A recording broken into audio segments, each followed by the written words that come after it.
Voyage en récit, Irène Frein. et Geoffroy Scribe.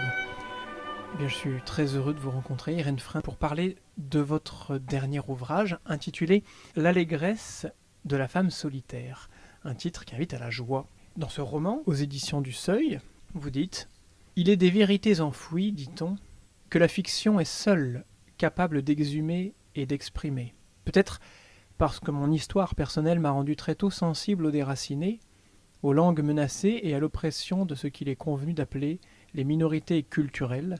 Telle a été mon ambition quand j'ai écrit ce roman. » Donc on sent que la vérité est quelque chose d'omniprésent dans ce livre. Vous y êtes attaché. Aujourd'hui, pensez-vous que par ce livre, vous avez justement révélé une vérité, voulu la mettre sur le devant de la scène, la vérité sur cette histoire de cette femme solitaire qui a vécu 18 ans sur son île au XIXe siècle? Je ne prétends pas à la vérité absolue. Je pense que j'ai exhumé une vérité qui est sans doute très proche de la vérité. Cette femme qu'on appelait la femme solitaire, dont on a toujours ignoré le nom, c'est une Amérindienne. Les Amérindiens, en tout cas sur toute cette côte de Californie, ne donnaient jamais leur nom. Ils avaient un nom secret qu'ils ne devaient jamais révéler, même si elle n'appartenait pas au même groupe ethnique que les Indiens de la côte californienne. Elle n'a jamais donné son nom. Elle n'a jamais cherché non plus à le donner par elle-même, spontanément. Cette femme arrivait d'une île située à peu près à 200 km de la côte californienne, entre Los Angeles et San Francisco, le Pacifique. Un capitaine l'avait ramenée au bout de 3 tentatives. Il avait été payé pour la ramener, payé par les missionnaires. Pourquoi la ramener au bout de 18 ans? Et pourquoi surtout la ramener? Pourquoi a-t-elle accepté d'être ramenée alors que jusque-là, elle avait toujours refusé? Pourquoi aussi cette langue inconnue, incompréhensible aux Indiens de la côte, mais strictement inaudible? Pourquoi veut-on, à ce moment-là où elle arrive sur la côte, la déchiffrer à tout prix? On est en 1853, il n'y a plus personne dans ces îles d'en face. Ça fait longtemps qu'on a déporté les Indiens et qui sont morts pour la plupart. Et surtout, pourquoi cette joie extraordinaire de cette femme quand elle arrive? Donc, cette histoire, c'est un peu toi qui es passé sans me voir. Oui. C'est-à-dire que pour des raisons familiales, j'ai vécu à Santa Barbara de nombreuses fois, fait des séjours. Et en fait, c'est presque une seconde ville pour moi que je connais. J'ai sillonné en vélo, à pied, j'ai fait des courses dans des supermarchés, ou j'ai fait des excursions dans les canyons. Et on m'a raconté cette histoire très brièvement dans le cimetière de Santa Barbara. J'ai pas fait attention.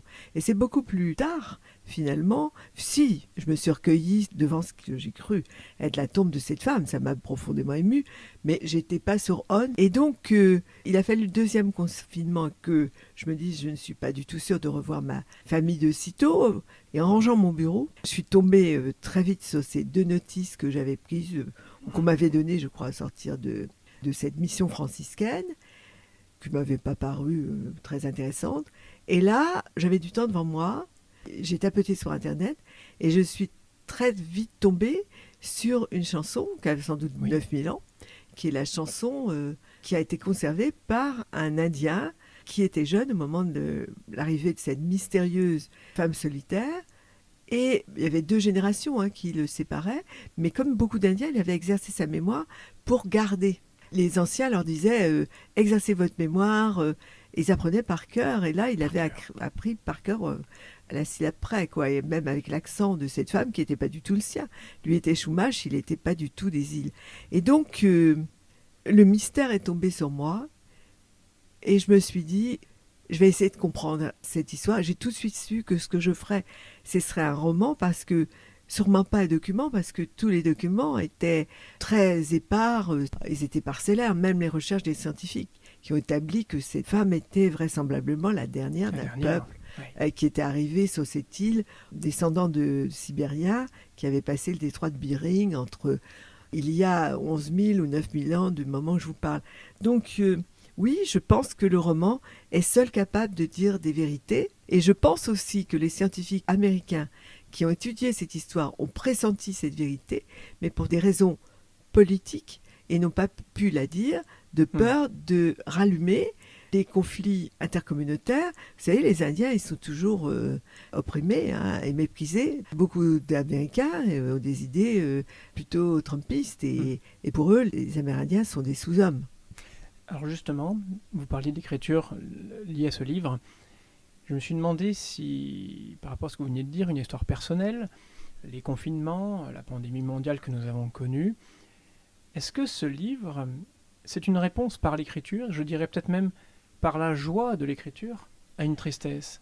Oui, absolument. Vous avez complètement raison. C'est-à-dire qu'il y avait la pandémie, il y avait aussi l'assassinat de ma sœur. Oui.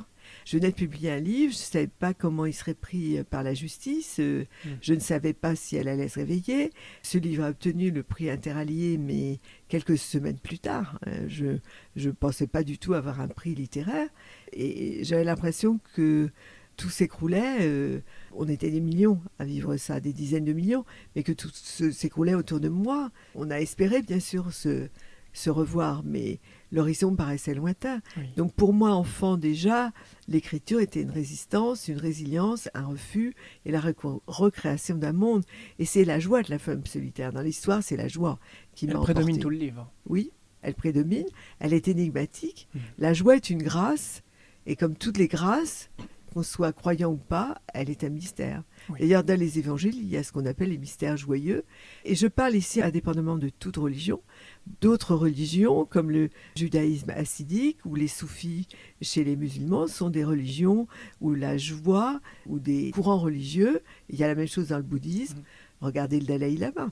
Et il irradie de joie, même à son âge avancé, de la réponse à l'adversité, au malheur, par l'acceptation de la vie dans ses aspects les plus positifs. Et c'est une véritable ascèse, parce que j'envie ceux qui y parviennent, parce que la vie est quand même constellée, jalonnée de douleurs, de tristesse, de déprime, quand ce n'est pas de dépression. Et elle est très inventive en matière de douleur. Hein. Il suffit de regarder ce qui se passe en Ukraine. Donc oui, ça a été une résurrection pour moi. Mais pourtant, pour aller dans le sens de ce que vous dites, je pense à ce mot de François Tcheng qui dit qu'il a un âge avancé aujourd'hui, mais il s'étonne toujours, il s'étonne encore. Est-ce que justement c'est un étonnement d'avoir eu cette histoire qui est arrivée jusqu'à vous, qui a été un déclenchement? Ça vous a étonné sans doute? Bah, ça m'a stupéfaite. Oui. Mais je pense aussi que c'est peut-être aussi, si François Tcheng arrive à un âge avancé, c'est parce qu'il est dans l'accueil de l'étonnement et de l'émerveillement du monde.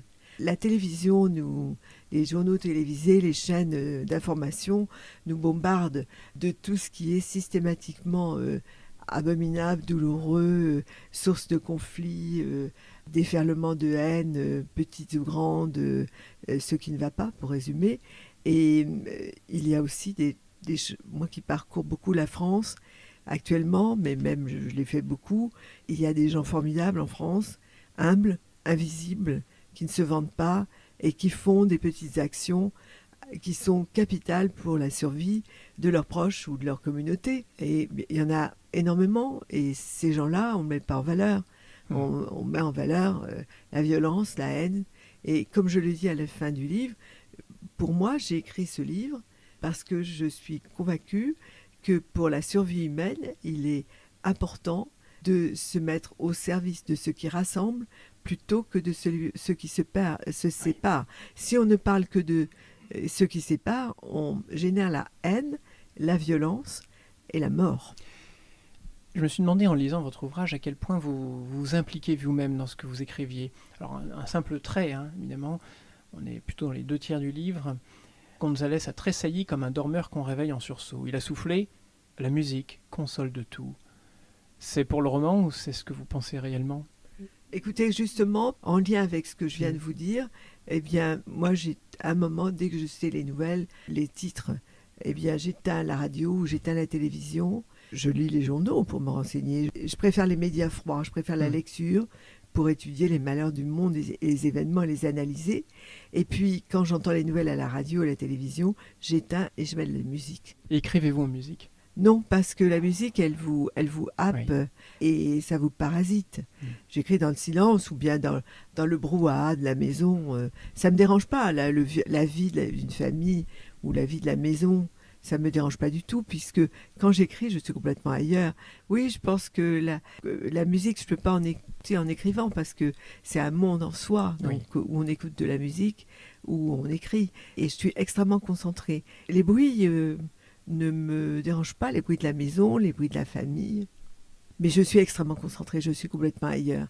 J'oublie l'heure, j'oublie si on est le matin, si on est le soir. Je me retrouve à écrire en tête à tête avec la lumière de mon ordi, quoi. Et quelqu'un rentre et dit, mais tu as encore oublié la lumière, tu vas te faire mal aux yeux. À la main ou à l'ordinateur Je directement? prends des tas de notes à la main, et puis, mais le vrai travail se fait sur l'ordinateur. Parce que moi, j'aime bien que la page soit visualisée. La page a une unité en soi, la page. Le chapitre, j'aime bien la rondeur. Et on voit très bien la congruence, si vous voulez, de la page. On la visualise. Et la page vous arrache avec le narcissisme. Notre pire ennemi quand nous écrivons, c'est nous-mêmes. Donc on a envie d'être complaisant envers soi-même à tout moment. Donc la page, elle renvoie un reflet dans le miroir qui est cruel et nécessaire. Vous employez souvent des phrases, j'ai remarqué, assez brèves dans cet ouvrage, et des chapitres parfois très courts. Oui. Est-ce une volonté de votre part pour cadencer, pour amener le lecteur vers une progression? Je pense pas nécessairement à ça, non. C'est naturel. Je vois ce qui est rond. C'est-à-dire un chapitre qui doit être aussi rond, comme un galet, que il doit avoir son unité. Et dès qu'on passe dans une autre unité, je sens qu'il faut faire un saut de page et commencer une autre séquence. Je le sens, mais c'est pas calculé. Puis si le chapitre fait 3 pages, c'est pas grave. On est libre dans la page blanche. Moi, je n'ai pas envie de m'ennuyer. Je n'aime pas mon texte s'il n'est pas limpide et sobre. Il devait d'autant plus être limpide et sobre que les deux héros, le docteur Shaw, qui lui-même était un homme solitaire et qui va être complètement envoûté par cette femme solitaire qui ne comprend pas, qui ne s'exprime que par mime et qui elle-même est attirée vers lui. Elle lui fait confiance. Elle a beau venir d'un monde premier et lui du monde hyper moderne de 1853 et d'être un excellent médecin avec tous les meilleurs instruments. Ils sont dans une confiance réciproque et ça les sauve de la médiocrité ou des vengeances et des haines et des secrets sordides de cette ville. C'est ça qui les réunit. Ils sont deux êtres limpides et donc je voulais que mon écriture soit limpide comme eux. Vous avez parlé de limpidité, vous avez parlé de galets, je pense à la clarté, je pense à la clarté du jour, je pense aussi à la plage. Et à travers cette page, au début... Oui, la page est une plage et la plage est une page. Exactement. Vous dites, vous parlez du soleil. Le soleil, elle était couverte de sueur, elle s'est arrêtée de danser, sa voix s'est éteinte. Je n'ai pas pu m'empêcher de penser à ce moment-là du roman, au chercheur d'or de Leclésio. Y a-t-il un lien? Écoutez, vous êtes la seconde personne qui me dit ça. Le chercheur d'or, je l'ai lu à sa parution. J'ai tout de suite lu les premières pages à mes élèves de 6e. Et j'ai pris un extrait en dictée, c'est vous dire. Ah oui. Et j'ai essayé... oui, je connaissais Maurice. À l'époque, je ne connaissais pas Rodrigue. Mais je n'ai pas pensé à Leclésio quand j'écrivais. Du tout. Aujourd'hui, vous comprenez qu'on puisse y penser? Oui, je comprends. D'autant plus que j'ai rencontré plusieurs fois Leclésio. Ah, oui. Je l'ai interviewé plusieurs fois. Un jour, il est venu chez moi et était très intéressé par mon passé de la Compagnie des Indes, enfin la passé de la Compagnie des Indes à l'Orient. On a parlé à bâton rompu assez longuement. Je le revois encore avec sa casquette. J'avais fait son portrait aussi quand j'étais journaliste. Et il est né dans une région de Bretagne, m'avait-il dit, qui est très proche de celle de mon père. À l'époque, je n'avais pas du tout exploré cette région. C'est la région du centre-Bretagne, vous voyez un peu... Il y a d'ailleurs un village qui s'appelle Leclésio, tout près de la forêt de Kénécan, où mon père avait ses attaches et ses origines. Oui, c'est possible, mais moi, j'ai pas du tout pensé à lui, ni à son univers. J'ai pensé comment je fais pour raconter cette histoire. C'est ça. Et j'ai beaucoup réfléchi avant d'agir, parce que même si cette histoire m'est tombée dessus, moi, je me dis, est-ce qu'elle est faisable? Et ensuite, si la réponse est oui, comment je la fais? Avec quels moyens? Et les moyens ont été générés par le secret que contient l'histoire. Alors vous parliez de la Bretagne, vous allez chercher quelques coins du centre Bretagne. Je sais que vous êtes très attaché aussi à la ville de Lorient, je crois que vous êtes Oui, natif de absolument. Lorient. Vous avez un intérêt, je crois, pour Tromelin. Alors, Tromelin, j'y suis allée dans l'océan Indien. Si vous voulez, l'océan Indien, Pondichéry, c'était la jumelle de oui. l'Orient. Mm. C'est là que j'ai fait mes premiers voyages en Asie, à une époque où l'île Maurice n'était pas un paysage, comment vous dire, un paradis touristique, entre guillemets. C'était encore sauvage, on pouvait dormir sur les plages, il y avait des bandits qui coupaient les routes ou les chemins plutôt, avec des gros rochers volcaniques. Enfin, la nuit, il fallait pas sortir. J'ai connu toute cette époque. J'ai trouvé des tombes de gens où je connaissais les familles contemporaines à Lorient, mais sauf que c'était des tombes du XVIIIe siècle, qui étaient à moitié défoncées, etc. Moi, j'avais la nostalgie des origines et j'étais attirée par l'Est depuis toute petite. Mais là, vous voyez, c'est l'océan, c'est le Pacifique. Là, on est cap à l'ouest. Et cap à l'ouest, c'est l'ouest de l'ouest. Oui. Et le Pacifique est un océan très très violent. C'est sur notre la Pacifique côte. que le nom. Hein. Oui, d'abord il est froid. Mhm. Le climat est très agréable à Santa Barbara. Et il y a des gens passionnants à Santa Barbara que je connais. Mais si vous voulez, cette ville, ces environs, je les connaissais naturellement. Moi, j'ai fait du vélo, comme je vous dis, mais j'ai fait aussi des randonnées dans les canyons qui montent dans les montagnes. Et on voyait bien que c'était des sentiers des Indiens. Oui. Et je suis allée chez des amis qui, en haut de la montagne, près de leur maison, qui était un vieux ranch, vivaient finalement comme les héros de mes livres dans des ranchs. Il y avait des serpents sonnettes de temps en temps qui rentraient dans la maison. Et à côté, surtout, il y avait des grottes avec des pétroglyphes. Alors, est-ce que ces grottes très étranges, ce dédale de grottes, étaient, parce qu'il y en a beaucoup dans les montagnes, avec ces pétroglyphes indiens, dataient de 300 ans ou de 3000 ans, c'est impossible à dire. Oui. Et vous êtes saisi dans ces cas-là par la sensation d'un monde ancien. Oui. Et je disais toujours à membre de ma famille, je sens les Indiens. Et ils me disaient oui, nous on les sent aussi. Et donc un romancier, un écrivain, c'est quelqu'un qui est une éponge. Donc j'ai emmagasiné ces émotions sans penser en faire quelque chose. J'étais pas là pour ça, j'étais là pour voir ma famille. Et c'est sans doute le fait, maintenant j'analyse, le fait d'être privé d'eux et d'avoir cette angoisse de la mort quand même, parce qu'on a vécu à ce moment-là quelque chose de très dur sans vaccin. Et donc, on pouvait se retrouver au-delà de 60 ans ou 50 ans à l'hôpital et mourir très facilement quand même, hein, à l'époque, et dans des souffrances atroces. Et cette espèce de peur rôdeuse, d'angoisse du confinement, même si moi je me suis toujours bien occupée, qui a créé cette nécessité de retrouver un lien avec ses émotions et cette femme avec sa joie et son mystère. Moi je me souviens, les Indiens Chumash, j'en ai vu certains, j'avais vu des vêtements, j'en ai même un que les Chumash faisaient à l'ancienne, on m'en avait offert un. En plume ? Ah non, ça, la plume, c'est un vêtement de survie des îles lointaines. Ah, oui. Ah non, sur la côte, ils tissaient. Ils avaient des ponchos, si vous voulez, et des pagnes. Et donc, on m'a offert un vêtement d'un de ces Indiens, contemporain, tout à fait avec les couleurs des Indiens. Ils étaient un mystère pour moi, si vous voulez. Ils me faisaient un peu peur, pour tout dire. Et là, avec la femme solitaire, qui n'est pas Chumash, qui est une culture totalement inconnue. Oui. La langue n'a pas été déchiffrée. Il y a 4 mots qui sont sans doute des mots d'emprunt à des Indiens de la côte.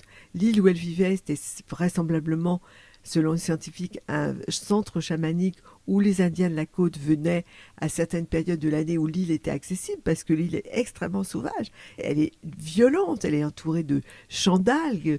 Il y a toutes sortes d'animaux qui prolifèrent là-bas, qu'on a d'ailleurs à nouveau protégés, des loutres de mer, des baleines, des orques, des dauphins, des phoques, des lions de mer.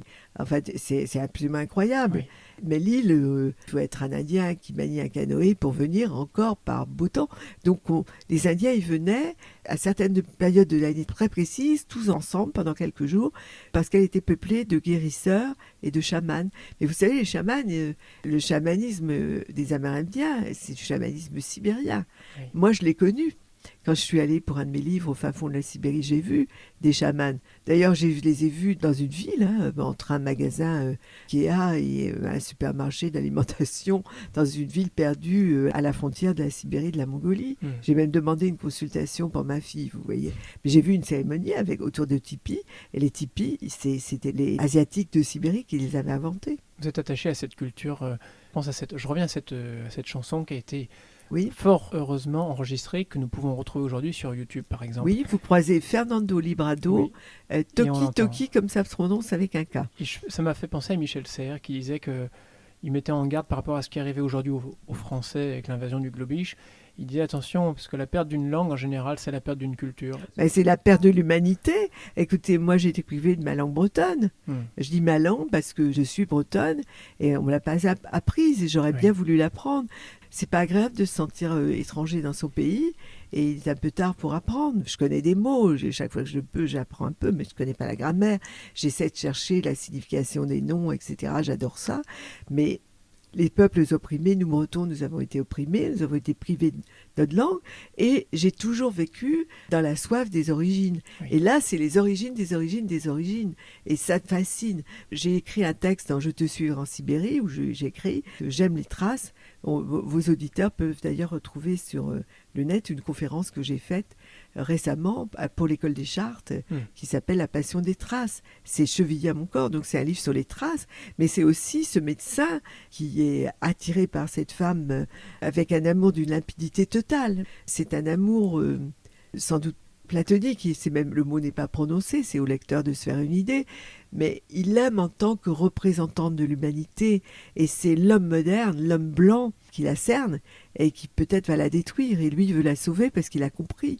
Il est un homme qui lit, il a un coffre à livres dans cette petite baie où rien ne se passe, où les gens lisent à peine, où ils vivent avec leurs intérêts matrimoniaux, leurs intrigues mafieuses, les Espagnols, les Mexicains, les métis indiens. Les baleines qui viennent qui repartent. Voilà, les baleines qui viennent qui repartent, les juristes américains qui sont arrivés parce qu'ils viennent de conquérir la Californie, donc on va dire qui est à quoi, comme ils disent ceci est à moi, etc. Ils mettent l'ordre aussi, ils mettent de l'ordre parce que c'est un monde sauvage, il y a des bandits, on est dans l'ouest de l'ouest et ça peut faire du mal les bandits là qui rôdent sur les canyons. On voit la confrontation de cultures. Les Américains venaient de conquérir, quantité de choses changeaient, ils commençaient à mettre au pas les familles. Ils décident, ils arpentent, ils établissent, ils dessinent des plans, ils construisent. Enfin, on sent que vous pointez le côté positif, puis le côté très réglementaire. Oui, il faut voir aussi qu'ils sont arrivés dans un état non-droit qui était dominé par des familles espagnoles mafieuses qui n'hésitaient pas à manipuler pour tuer et des trappeurs qui étaient arrivés à peu près 20 ans plus tôt, qui avaient exterminé depuis la côte Est pour arriver dans l'Ouest un nombre d'Indiens considérable.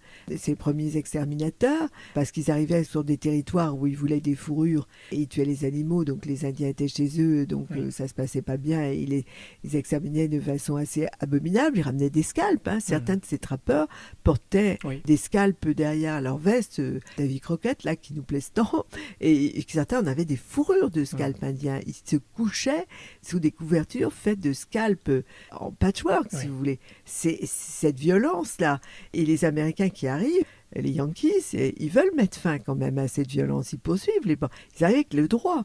Et le droit, c'est pas simplement de dire qui appartient à quoi, mais c'est aussi de donner des règles du jeu.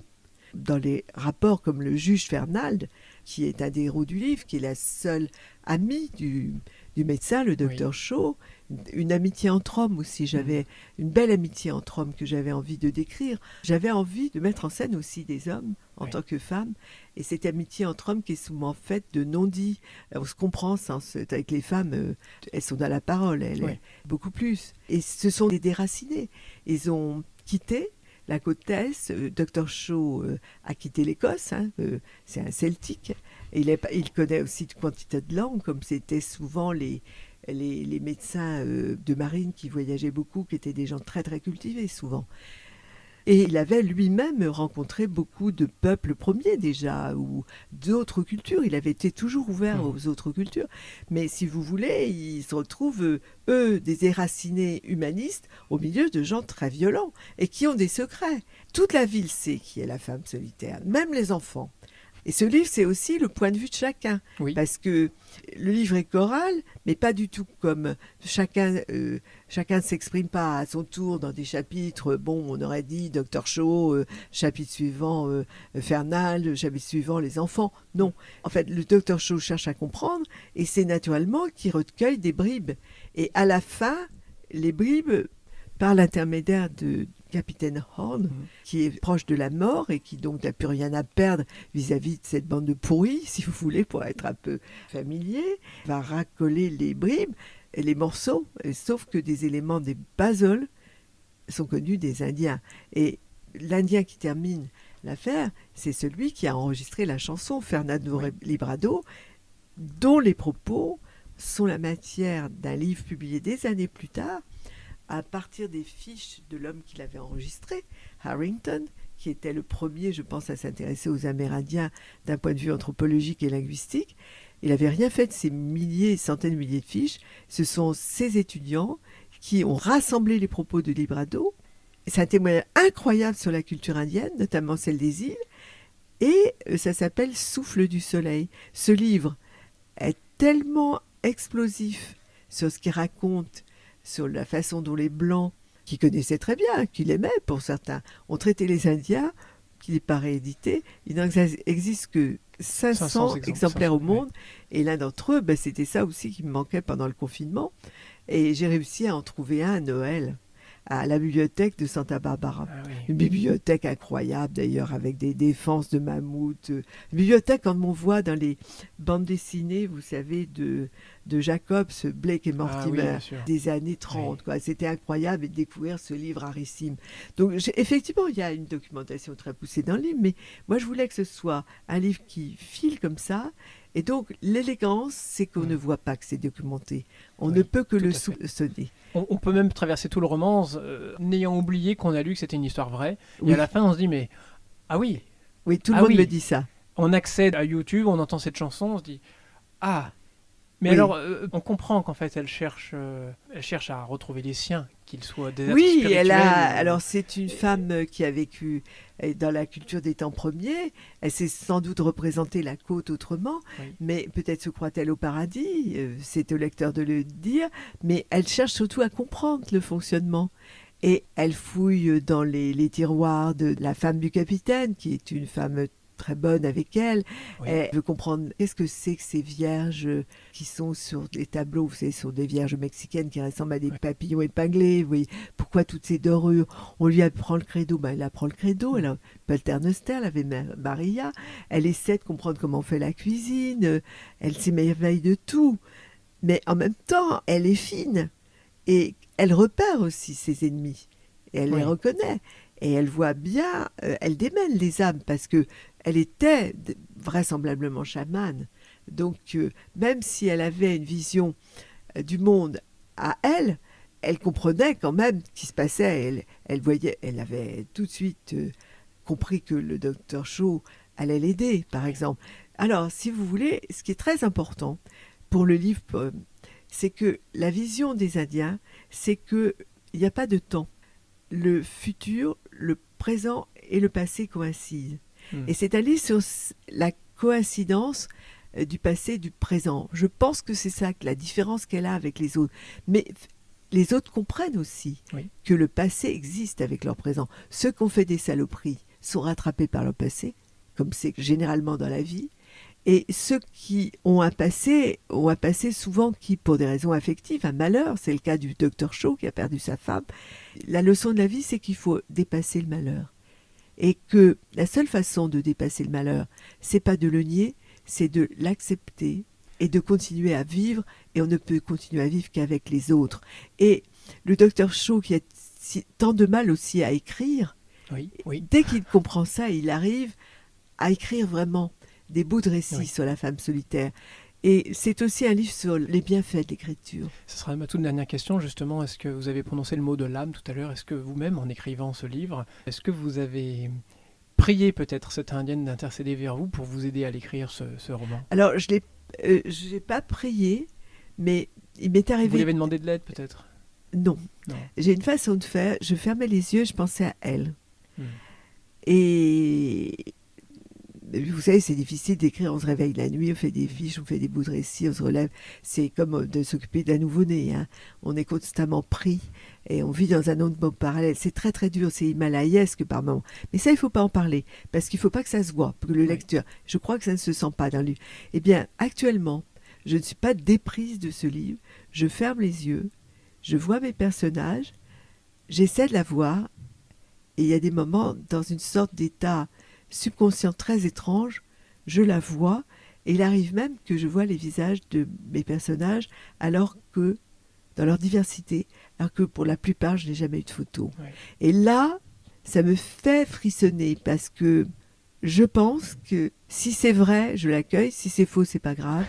J'accueille, moi, quand il se passe des choses un peu comme ça, surnaturelles, je discute pas, c'est comme ça, c'est grave.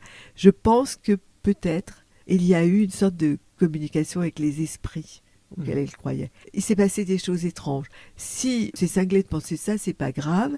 Si ça n'existe pas, c'est pas grave. Mais j'ai senti quelque chose qui m'a traversé, qui était peut-être... je n'ai pas su ce que je faisais pendant ce livre. Mais il y avait des nuits où je ne pouvais pas m'endormir parce que j'avais l'impression d'être traversée par un courant profond et énigmatique. Alors au lieu de me poser des questions, je l'ai accepté. Et c'était peut-être ça la joie de la femme solitaire. Accepter quand la vie vous présente sa face qui est celle de la grâce. Eh c'est sur cette acceptation de la grâce et son accueil que nous terminerons. Merci beaucoup, Irène Frein. Merci à vous.